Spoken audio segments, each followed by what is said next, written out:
Bien-aimés dans le Seigneur, nous vous saluons au nom de notre Seigneur Jésus-Christ.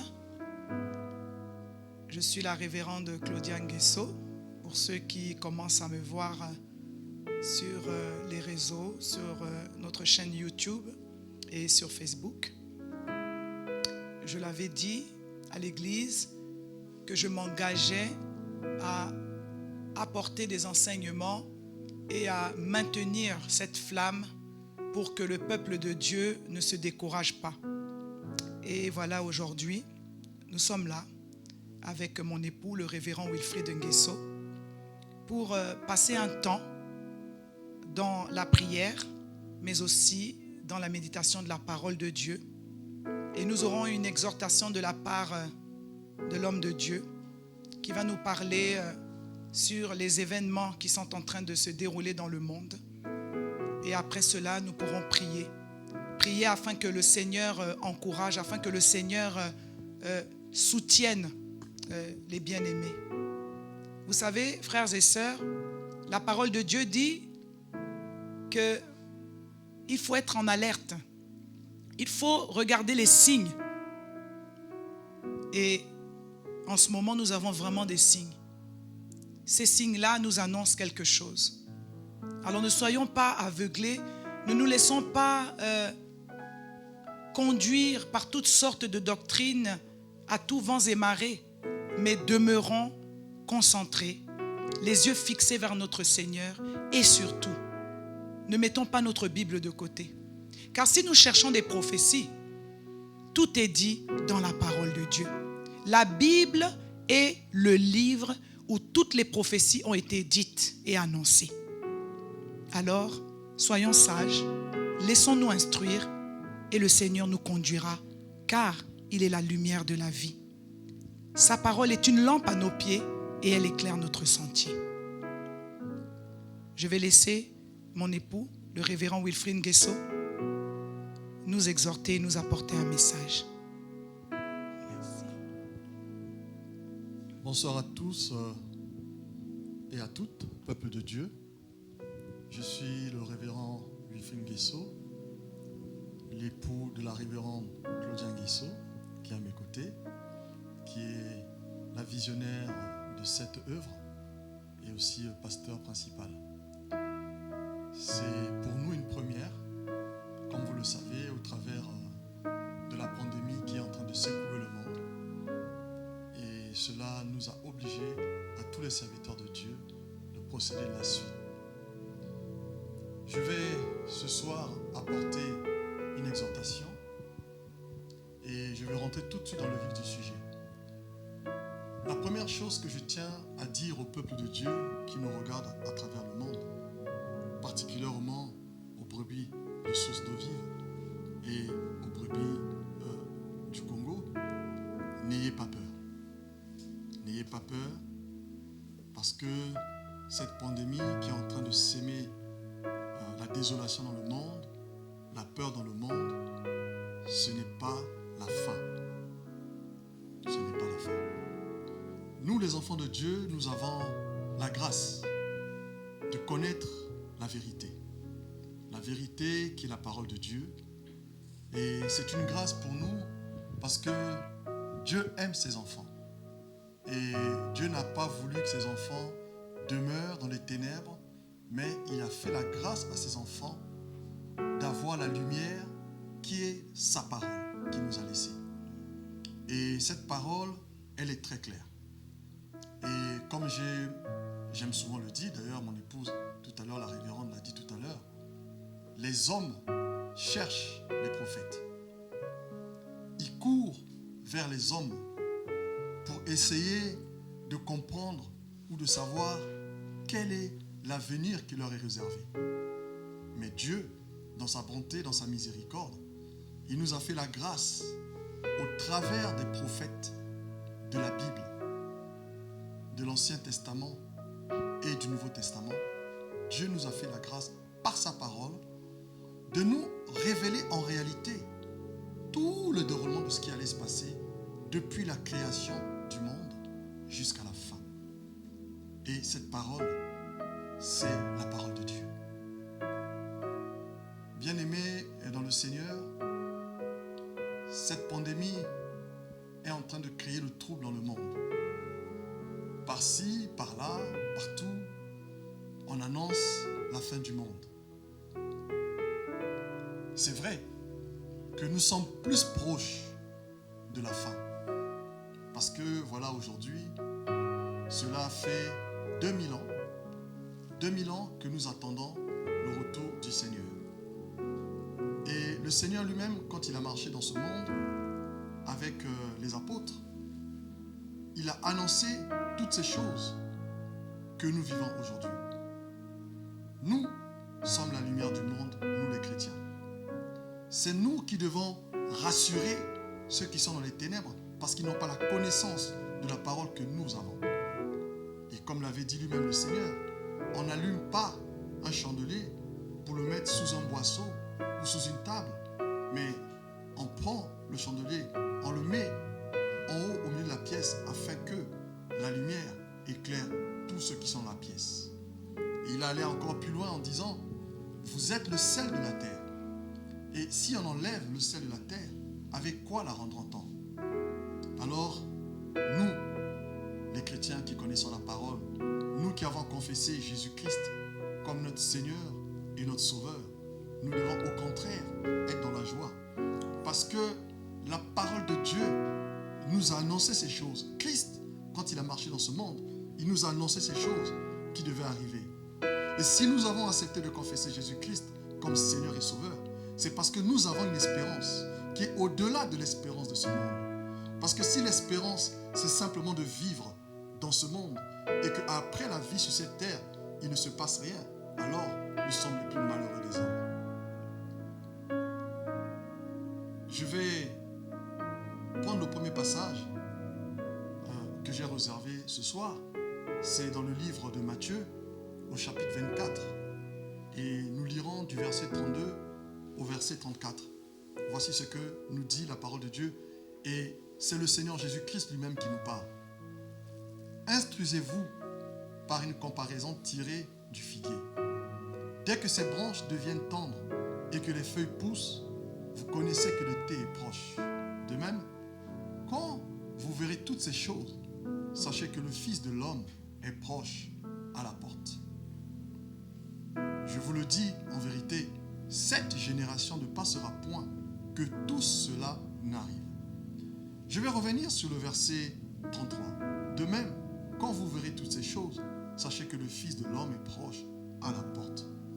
Bien-aimés dans le Seigneur, ce que nous vivons aujourd'hui, selon la parole de Dieu, et c'est le Seigneur Jésus-Christ lui-même qui nous parle dans le chapitre 24 et à ce verset 33, c'est Jésus-Christ lui-même qui nous parle. Mais qu'est-ce qu'il dit? Il dit, quand vous verrez ces signes, mais de quels signes le Seigneur parle? Le Seigneur, un peu plus haut, nous parle des guerres, des tremblements de terre. Il parle même des pandémies. Donc ce que nous vivons aujourd'hui n'est que l'annonce des choses qui devaient arriver avant le retour du Seigneur. Il dit, il est proche. Il est à la porte. Quand quelqu'un vient chez vous, vous rendre visite, à partir du moment où il frappe à la porte, vous savez que derrière la porte de votre maison, il y a un visiteur qui désire que vous veniez lui ouvrir la porte.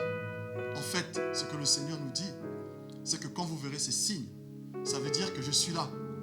Préparez-vous à venir ouvrir la porte pour les noces. Et au verset 34, il dit, je vous le dis en vérité, cette génération ne passera point que tout cela n'arrive. Dans ce verset, ce que le Seigneur Jésus-Christ veut nous dire, c'est que dans les temps prophétiques, parce que vous savez, la parole de Dieu, elle est extraordinaire. C'est vrai que cette parole, le Seigneur Jésus-Christ les a proclamées il y a 2000 ans. Mais aujourd'hui, 2000 ans après, ces paroles sont plus que jamais d'actualité.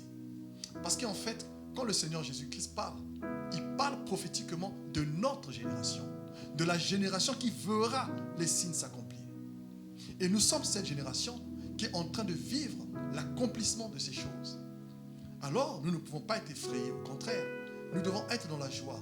Et par contre, nous devons plus que jamais veiller sur nos vies et continuer à travailler avec crainte et avec tremblement pour notre salut. parce que le Seigneur est proche, il nous aime, il nous annonce ces choses. C'est pour que nous ne divaguions pas. Vous savez, le monde d'aujourd'hui, il y a tellement d'activités, il y a tellement de distractions que les hommes ont même oublié que Dieu existe. Mais il y a 2000 ans, le Seigneur Jésus-Christ nous parlait pour nous mettre en garde et pour nous prévenir. Mais il parlait à notre génération, celle qui fera les signes de la fin, les signes de l'accomplissement et les signes qui allaient proclamer son retour. Je vais encore aller un peu plus loin. Et nous allons repartir dans l'Ancien Testament. Et là, nous allons voir ce que le Seigneur Jésus-Christ, ce que Dieu, autant pour moi, ce que Dieu avait révélé au prophète Daniel. Et comme vous le savez tous, Daniel est un des prophètes de l'Ancien Testament qui a eu beaucoup de révélations avec Ézéchiel. Ce sont les deux principaux prophètes de l'Ancien Testament qui ont eu beaucoup de révélations sur la fin des temps. Ézéchiel l'a prophétisé quand il a parlé des ossements. Je ne vais pas venir là-dedans parce que ce n'est pas le but, mais c'est simplement pour dire que dans les prophéties d'Ézéchiel, il avait prophétisé que l'État d'Israël allait renaître. Et il en parle à travers les rapprochements des eaux. Mais on va se concentrer sur le livre de Daniel. Daniel, qui fut un de celui qui a reçu des très très très grandes révélations concernant la fin des temps. Qu'est-ce que Daniel nous dit? Nous allons voir dans le livre de Daniel au chapitre 12 et au verset 4. Voilà ce que Dieu lui dit. Toi, Daniel, tiens secrète ces paroles et scelle le livre jusqu'au temps de la fin. Plusieurs alors le liront et la connaissance augmentera. Imaginez-vous Daniel. Il est certainement 400 ans avant Jésus-Christ, qui lui reçoit ces révélations. Il ne comprend pas réellement de quoi Dieu lui parle. Il a simplement une idée, mais il ne comprend pas. Et Dieu lui dit, ce que je suis en train de te révéler maintenant, tu dois le sceller. Parce qu'en réalité, pourquoi Dieu le dit? Dieu le dit parce que ce que Dieu révèle à Daniel, c'est parce que Daniel aimait tellement Dieu. Il voulait tellement savoir quels étaient les événements qui allaient se dérouler selon ce que Dieu lui avait révélé. Vous connaissez l'histoire de la statue où Dieu a parlé à Daniel au travers de la statue pour lui expliquer en réalité l'histoire de l'humanité. Depuis Nabuchodonosor qui était la tête en or et jusqu'aux 2 jambes et aux 10 orteils. Je ne vais pas rentrer dans le détail, mais c'est simplement pour vous dire que Daniel avait reçu la révélation de l'histoire du monde. De l'histoire du monde. Mais lui ne comprenait pas, Daniel, à son époque, ce qui se passait vraiment. Et c'est pour ça que Dieu lui a dit, ce que je te montre, ce n'est pas pour que tu ailles l'annoncer. Parce que ce n'est pas pour ce temps-ci, mais c'est pour les temps de la fin.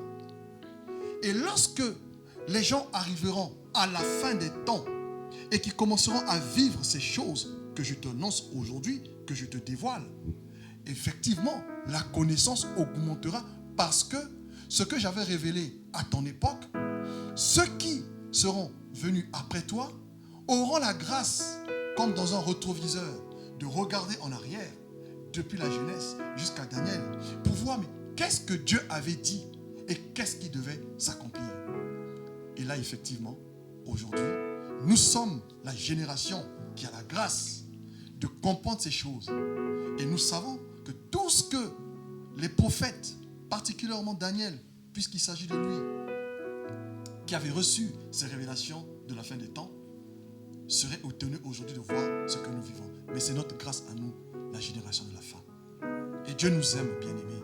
Dieu nous aime parce que nous avons cette grâce de pouvoir lire les prophéties et de pouvoir nous rendre compte aujourd'hui que nombreuses de ces prophéties qui avaient été annoncées se sont accomplies. C'est une réalité. Et on voit avec quelle précision, quand Dieu annonce des choses au travers de ses prophètes, comment ces choses se réalisent. C'est pour ça, bien-aimés, que je vous dis, ne prenez pas ces prophéties à la légère. Ne prenez pas les prophéties, les paroles de Christ à la légère. Ce que Dieu a dit s'accomplira.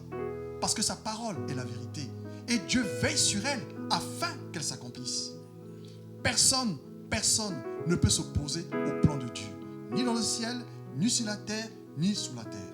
Ce que Dieu a dit s'accomplira certainement.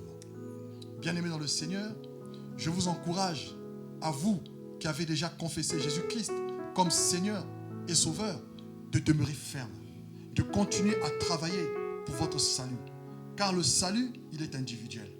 Personne ne peut travailler pour le salut de son frère, de sa sœur, de sa mère, de son père, de son enfant. Quel que soit l'amour qu'on peut avoir pour son prochain, le prochain seul est responsable de son salut. Car le salut est individuel. Chacun devra travailler et se battre pour gagner le ciel. Bien-aimés, je vais aller vers la conclusion de cette exhortation. Ensuite, nous allons prier. Je vais aller dans le dernier livre de la Bible, qui est l'Apocalypse, au chapitre 22, et nous allons lire le verset 10. Voici ce que dit le Seigneur. Et il me dit, il parle à Jean, qui a reçu la révélation.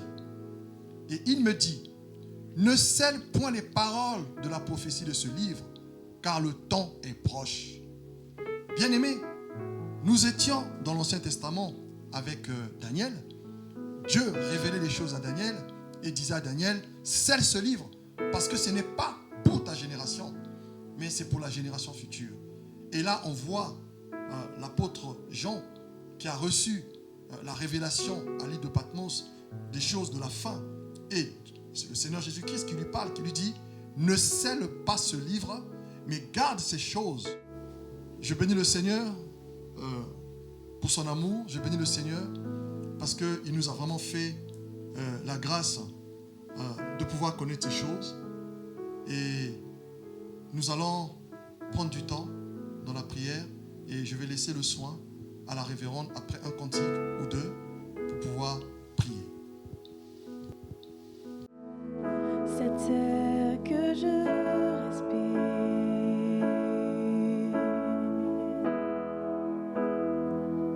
cet air que je respire, c'est ta présence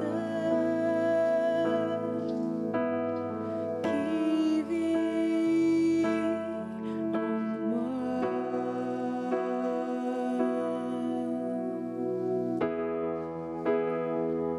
Se peint jour après jour,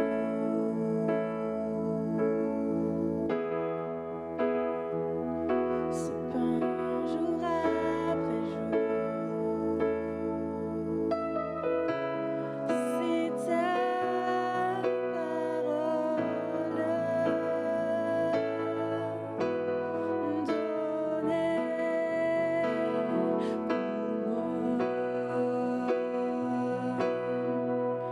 et moi,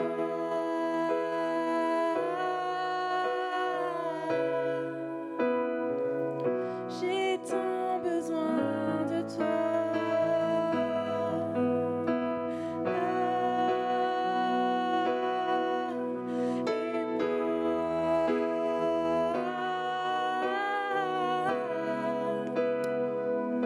Je suis perdue sans toi, sans toi.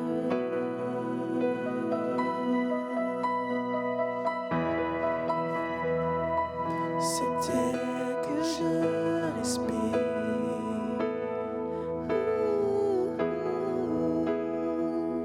cet air que je respire, Alléluia. c'est ta Oui, Seigneur, présence c'est ta parole qui est donnée pour nous. Ta parole qui nous éclaire. Ta parole qui nous nourrit. Ta parole qui est cette lampe à nos pieds, qui éclaire chaque pas sur le sentier que nous traversons chaque jour de notre vie sur cette terre. Alléluia. Oui, mes bien-aimés, je voudrais que nous puissions prier. Le révérend Wilfried Nguesso venait de nous exhorter avec 3 passages dans la parole. Et le Seigneur Jésus-Christ nous a exhortés à s'instruire. Dans Matthieu 24, au passage que nous avons lu, il nous a dit, instruisez-vous. Alors nous bénissons son nom parce que aujourd'hui nous avons la lumière. Nous avons écouté ce qui nous a été dit. Avec tous les événements qui se passent en ce moment. Ensuite, dans le livre de Daniel, nous avons vu que l'Éternel Dieu avait déjà révélé les choses à venir à Daniel. Et cela 400 ans avant que notre Seigneur Jésus-Christ ne vienne sur cette terre. L'Éternel a dit à Daniel, scelle.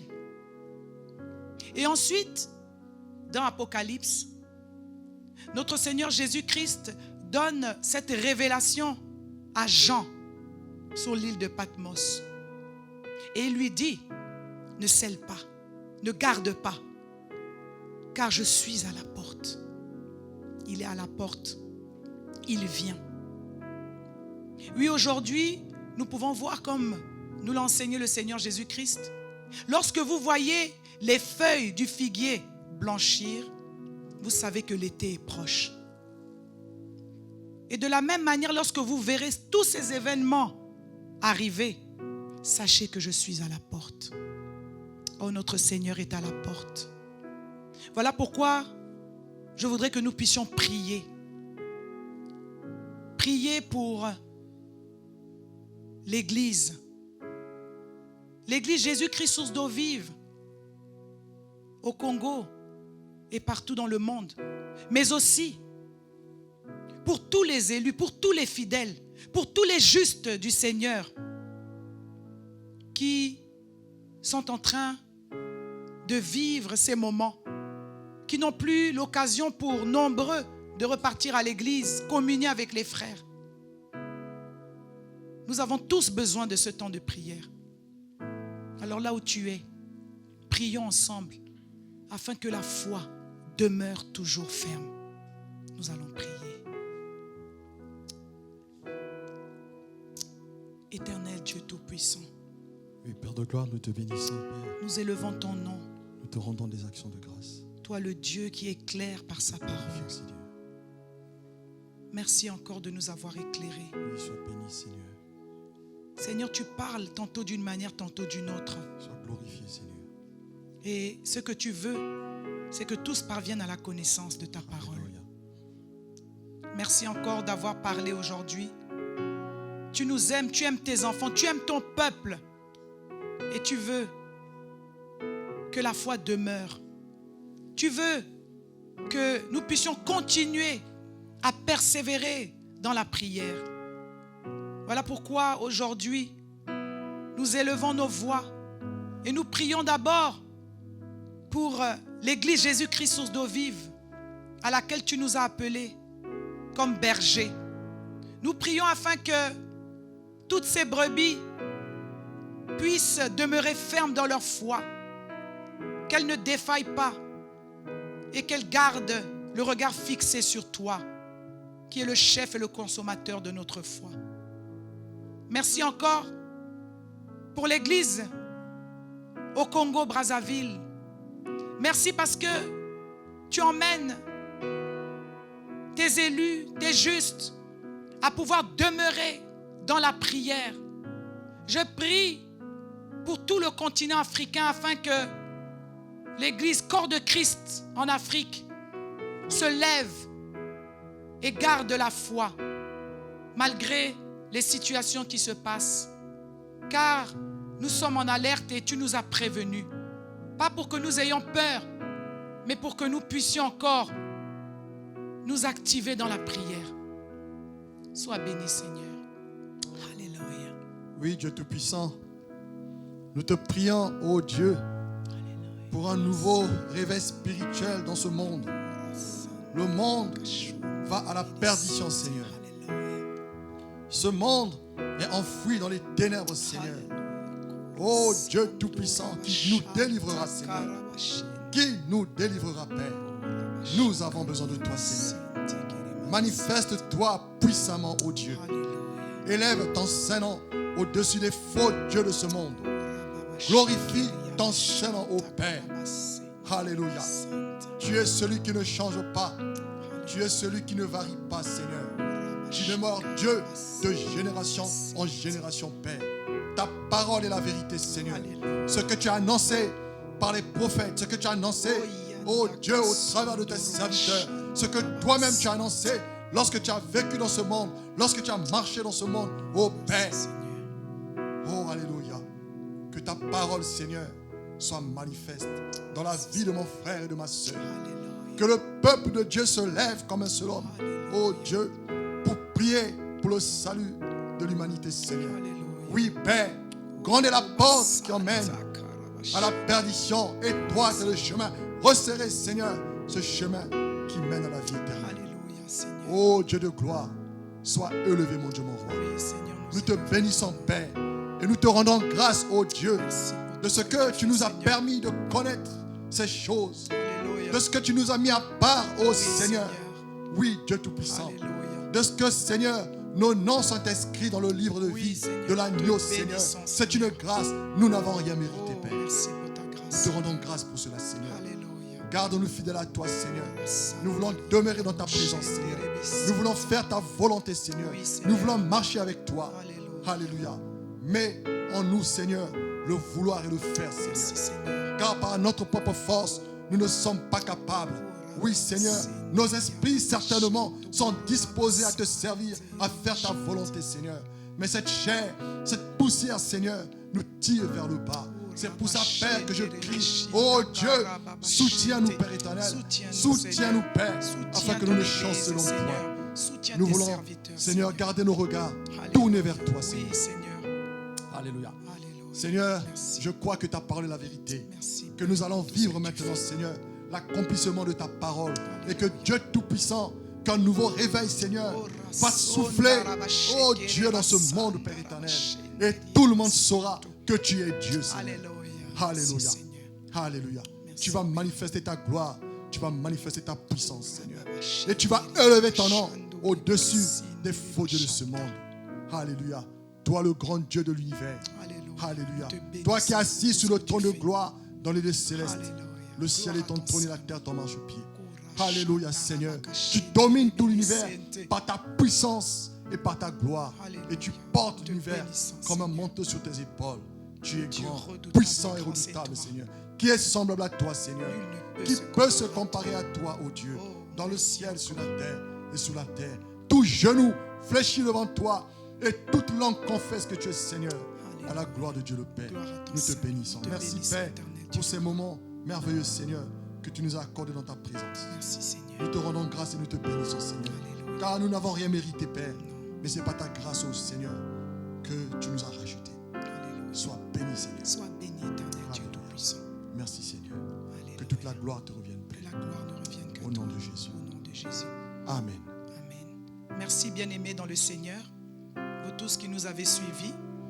Que le Seigneur continue de vous soutenir. Que les écailles tombent de vos yeux et que les bouchons sautent de vos oreilles, afin que vous parveniez à la connaissance de notre Seigneur Jésus-Christ. À très bientôt dans un autre temps de prière et d'exhortation. Que Dieu vous bénisse. Au revoir.